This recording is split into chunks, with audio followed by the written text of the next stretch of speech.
Le trésor des mots, 6e année. Lecture, page 54. Le racisme expliqué à ma fille. C'est quoi un étranger? Le mot étranger vient du mot étrange, qui signifie du dehors, extérieur. Il désigne celui qui n'est pas de la famille, qui n'appartient pas au clan ou à la tribu. C'est quelqu'un qui vient d'un autre pays, qu'il soit proche ou lointain, parfois d'une autre ville ou d'un autre village.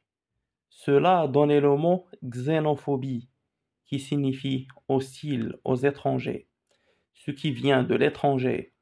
Aujourd'hui, le mot étrange désigne quelque chose d'extraordinaire, de très différent de ce qu'on a l'habitude de voir. Il a comme synonyme le mot bizarre. Quand je vais chez ma copine en Normandie, je suis une étrangère? Pour les habitants du coin, oui, sans doute, puisque tu viens d'ailleurs, de Paris, et que tu es marocaine. Tu te souviens quand nous sommes allés au Sénégal? Eh bien, nous étions des étrangers pour les Sénégalais. Mais les Sénégalais n'avaient pas peur de moi, ni moi d'eux. Oui, parce que ta maman et moi t'avions expliqué que tu ne devais pas avoir peur des étrangers, qu'ils soient riches ou pauvres, grands ou petits, blancs ou noirs.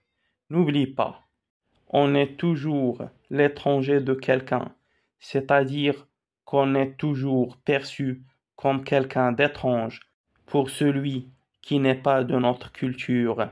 Dis papa, je n'ai toujours pas compris pourquoi le racisme existe un peu partout. Dans les sociétés très anciennes, dites primitives, l'homme avait un comportement proche de celui de l'animal. Un chat commence par marquer son territoire.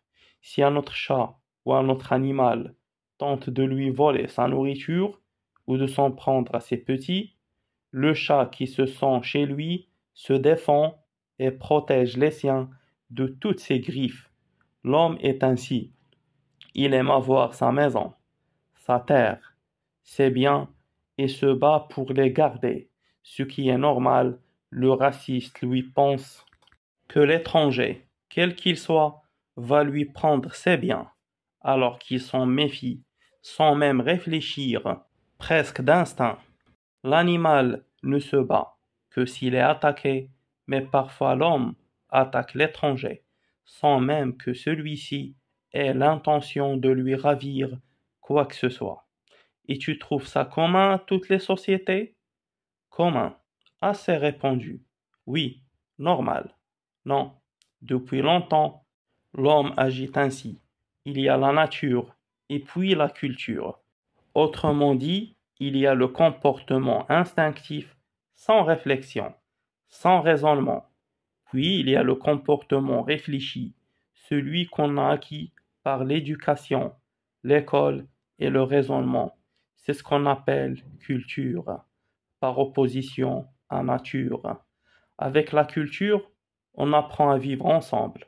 On apprend surtout que nous ne sommes pas seuls au monde, qu'il existe d'autres peuples avec d'autres traditions, d'autres façons de vivre et qu'elles sont aussi valables que les nôtres. Si par culture tu veux dire éducation, le racisme peut aussi venir de ce qu'on apprend. On ne n'est pas raciste, on le devient. Il y a une bonne et une mauvaise éducation. Tout dépend de celui qui éduque, que ce soit à l'école ou à la maison. Quelles sont les preuves scientifiques du raciste? Il n'y en a pas, mais le raciste croit ou fait croire que l'étranger appartient à une autre race, une race qu'il considère comme inférieure. Mais il a totalement tort. Il existe une seule race et c'est tout. Appelons-le le genre humain ou l'espèce humaine, par opposition à l'espèce animale. Chez les animaux, les différences sont grandes d'une espèce à l'autre. Il y a l'espèce canine et l'espèce bovine. Dans l'espèce canine, les différences sont si importantes entre un berger allemand et un teckel. qu'il est possible de définir des races, c'est impossible pour l'espèce humaine, parce qu'un homme égale un homme. Mais papa, on dit bien que quelqu'un est de race blanche, un autre de race noire ou jaune. On nous l'a souvent dit à l'école. L'institutrice nous a encore dit l'autre jour qu'Abdou, qui vient du Mali, était de race noire.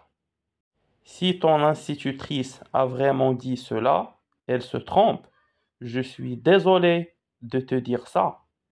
Je sais que tu l'aimes bien, mais elle commet une erreur et je crois qu'elle ne le sait pas elle-même. Écoute-moi bien, ma fille, les races humaines n'existent pas. Il existe un genre humain dans lequel il y a des hommes et des femmes, des personnes de couleur, de grande taille ou de petite taille, avec des aptitudes différentes et variées. Et puis, il y a plusieurs races animales. Le mot race ne doit pas être utilisé pour dire qu'il y a une diversité humaine. Tahar Ben Jelloun, le racisme expliqué à ma fille.